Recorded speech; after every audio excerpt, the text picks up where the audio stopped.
اگر وہ کہتا ہے کہ اے میرے رب، میں نے غلطیاں، برائیوں، گناہوں کا ارتکاب کیا ہے، تیرے حقوق کی ادائیگی میں کوتاہی کی ہے، حدود سے تجاوز کیا ہے، اپنے نفس پر ظلم کیا ہے، مجھے شیطان نے اپنی چالوں میں جکڑ لیا تھا، خواہشات نے مجھے مغلوب بنا لیا تھا، نفس امارہ نے مجھے دھوکہ ڈالا تھا، میں تیرے حلم، عفو، درگزر، بے پناہ ثقافت اور تیری بے پایہ رحمت سے امید لگا کر تیرے حضور نہایت شرمندہ ہو کر معافی کا طلبگار ہوں۔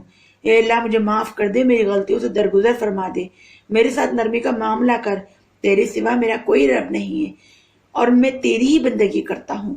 تو انشاءاللہ تعالیٰ اللہ تعالیٰ ہمیں ضرور معاف فرما دے گا۔ ایک صحیح حدیث میں آیا ہے کہ جس نے استغفار کی پابندی کی، اللہ تعالیٰ اس کو ہر مشکل سے نجات اور ہر تنگی سے نکلنے کا راستہ عطا فرماتا ہے، اور ایسی جگہوں سے رزق دیتا ہے جس کا وہ گمان بھی نہیں کر سکتا۔ ایک دلچسپ واقعہ ہے، ایک شخص کی اولاد نہیں ہوتی تھی، اس نے بہت سے ڈاکٹر سے علاج کروایا لیکن کوئی بھی اس کا علاج نہ کر سکا۔ اس نے ایک عالم دین سے اس کے بارے میں پوچھا، اس نے کہا کثرت سے استغفار کیا کرو کیونکہ اللہ تعالیٰ کا وعدہ ہے کہ وہ تمہیں مال اور اولاد عطا فرمائے گا۔ اس شخص نے کثرت سے استغفار پڑھنی شروع کر دی، اللہ تعالیٰ نے اسے صالح اولاد عطا فرما دی۔ استغفار کے فوائد اور اثرات کے بارے میں قرآن مجید میں بہت ساری آیات ہیں، جن میں سے چند ایک یہ ہیں۔ سورہ مومن میں ہے اپنے قصور کی معافی چاہو، صبح شام اپنے رب کی حمد کے ساتھ اس کی تسبیح کرو۔ سورہ محمد میں ہے اور معافی مانگو اپنے مومن مردوں اور مومن عورتوں کی بھی۔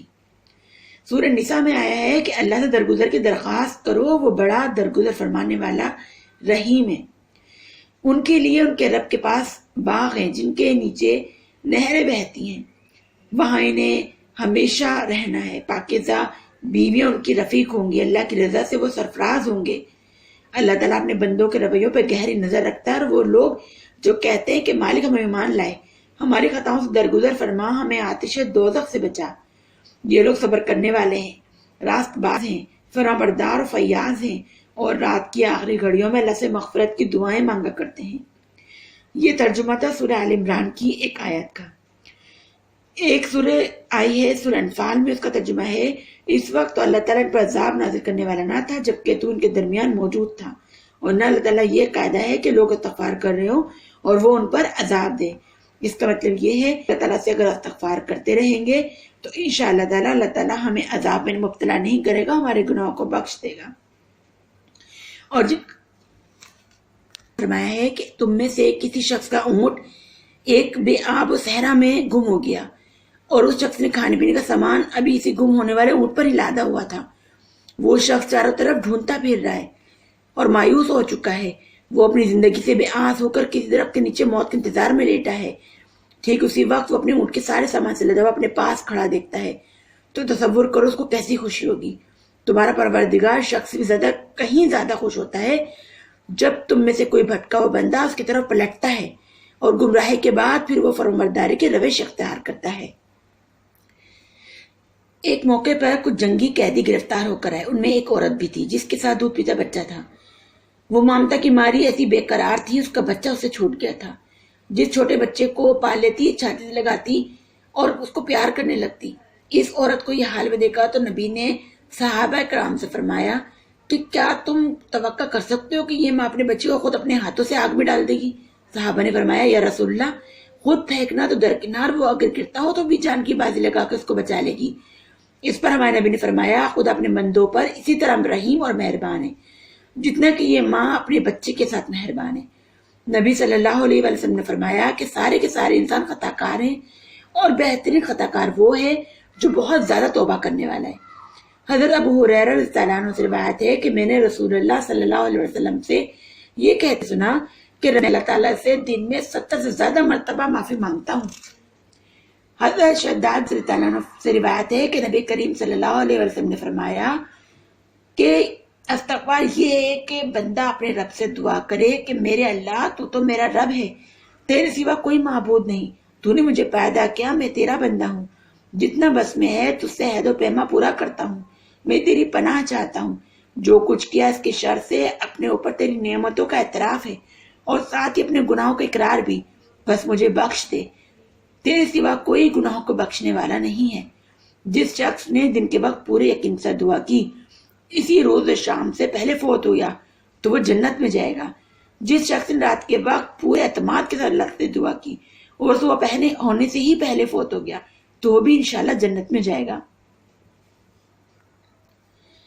پچھلی قوموں میں ایک شخص تھا جس نے 99 خون کیے تھے۔ اس نے لوگوں سے معلوم کیا کہ دنیا میں سب سے بڑا عالم کون ہے۔ لوگوں نے اس کو ایک خدا رسیدہ راہب کا پتہ دے دیا۔ وہ اس راہب کے پاس گیا اور بولا، اگر میں نے 99 خون کیے ہیں کیا میری توبہ ہو سکتی ہے؟ راہب نے کہا، نہیں، تمہاری توبہ قبول ہونے کی اب کوئی صورت نہیں۔ سنتے ہی شخص نے مایوسی میں اس راہب کو قتل کر دیا۔ اب وہ پورے 100 افراد کا قاتل ہو گیا تھا۔ اب اس نے بھی لوگوں سے دریافت کرنا شروع کیا، روئے زمین میں دین کا سب سے بڑا عالم کون ہے؟ ان لوگوں نے ایک اور راہب کا پتہ دے دیا۔ وہ توبہ کے غور سے راہب کے پاس گیا اور کہا، حضرت میں نے 100 قتل کیے، یہ بتائیے کیا میری توبہ قبول ہو سکتی ہے؟ میری بخشش کی کوئی صورت ہے؟ راہب نے کہا، کیوں نہیں؟ کیا تمہاری اور توبہ کے درمیان کون سی رکاوٹ ہے؟ تم فلاں ملک چلے جاؤ، وہاں خدا کے کچھ نیک بندے عبادت میں مصروف ہیں، تم بھی ان کے ساتھ عبادت میں لگ جانا، پھر کبھی لوٹ کر اپنے وطن نہ آنا، کیونکہ یہ جگہ تمہارے لیے مناسب نہیں ہے۔ یہاں تمہارے لیے توبہ پر قائم رہنا اور اصلاح حال کی کوشش کرنا بہت مشکل ہو جائے گا۔ وہ شخص روانہ ہوا، بھی آدھے راستے تک ہی پہنچے تھا کہ موت کا پیغام آ گیا۔ اب رحمت اور عذاب کے فرشتے میں جھگڑا ہونے لگا۔ رحمت نے کہا، یہ گناہوں سے توبہ کر کے خدا کی طرف متوجہ ہو کر ادھر آیا ہے۔ عذاب کے فرشتوں نے کہا، نہیں، ابھی اس نے کوئی بھی نیک عمل نہیں کیا تھا۔ یہ باتیں ہو رہی تھی کہ ایک فرشتہ انسان کی صورت میں آیا۔ ان فرشتوں نے اس کو اپنا حکم بنا لیا، ان دونوں کی درمیان کوئی فیصلہ کر دی۔ اس نے کہا، دونوں طرف کی زمین کو ناپو، دیکھو وہ جگہ یہاں سے کتنا قریب ہے جہاں سے شخص آیا، یا وہ جگہ یہاں سے کتنا قریب ہے جہاں اس شخص کو جانا تھا۔ فرشتوں نے زمین کو ناپا تو وہ جگہ سے قریب نکلی جہاں شخص کو جانا تھا۔ جاتے ہوئے راہ میں فرشتہ رحمت نے اس کی روح قبض کر لی تھی، اس کو دیا کیونکہ وہ اپنی منزل کے نزدیک تھا اور وہ نیت کر چکا تھا کہ اس کو توبہ کرنی ہے۔ انسان کی نیت پہ ہی اللہ تعالیٰ انسان کو معاف کر دیتا ہے۔ تو کیا ہم سچے دل سے اللہ تعالیٰ سے استغفار کرتے ہیں تو کیا اللہ تعالیٰ ہماری توبہ کو قبول نہیں کرے گا؟ توبہ کی قبولیت سے کبھی مایوس نہیں ہونا چاہیے، کیونکہ یہ بڑے بڑے گناہ انسان سے ہو جاتے ہیں۔ توبہ سے اپنے نفس کو پاک کیجیے، خدا سے پر امید رہیے۔ مایوسی کافروں کا شیوا ہے۔ گناہ کے بعد شیطان کی سب سے بڑی چال یہی ہوتی ہے کہ بندہ مومن کو اللہ کی رحمت سے نا امید کر دے، اور انسان یہ سوچتا ہے کہ مجھ سے اتنے بڑے بڑے گناہ ہو گئے، مجھے معافی کہاں ہو سکتی ہے، اور اسی وجہ سے وہ گناہ پہ گناہ کرتا چلا جاتا ہے۔ لیکن اللہ کی رحمت سے کبھی نہیں ہونا چاہیے۔ جب اللہ تعالیٰ سے سچے دل سے توبہ کرتے ہیں اور آگے ہم گناہوں سے بچنے کی کوشش کرتے ہیں تو انشاءاللہ تعالیٰ ہماری توبہ قبول ہوتی ہے۔